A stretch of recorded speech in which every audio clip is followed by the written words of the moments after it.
کیا ایک چھوٹی سی چنگاری پورے ملک میں آگ لگا سکتی ہے؟ 1857 کی جنگ نے پورے برصغیر کو ہلا کر رکھ دیا۔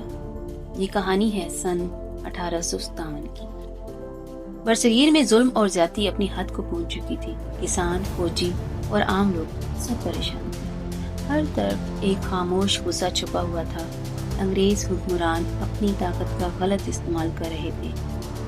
ان کی پالیسیاں لوگوں کے لیے بہت سخت تھیں اور فوجیوں کو بھی ان کے عقائد کا لحاظ نہیں تھا۔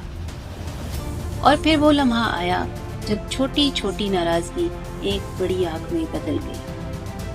سپاہیوں نے اپنے افسروں کے خلاف بغاوت کی اور یہیں سے شروع ہوئی جنگ آزادی، جسے آج ہم 1857 کی بغاوت کے نام سے جانتے ہیں۔ شہر لوٹ مار میں ڈوب گئے۔ قلعے محاصرے میں فوجیوں اور عام لوگوں نے ایک ساتھ مل کر انگریزوں کے خلاف آواز بلند کی، لیکن یہ جنگ آسان نہیں تھی۔ انگریز مضبوط تھے اور انہوں نے اپنی فوجیں بھیجی، لیکن سب سے اہم بات، لوگوں کے دلوں میں آزادی کا جذبہ پیدا ہو گیا تھا۔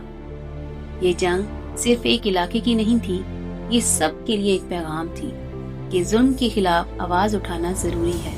لوگ جانتے تھے کہ یہ خطرناک ہے، لیکن وہ اپنی آزادی کے لیے تیار تھے، اور یہی جذبہ بعد میں آزادی کی بنیاد بنا۔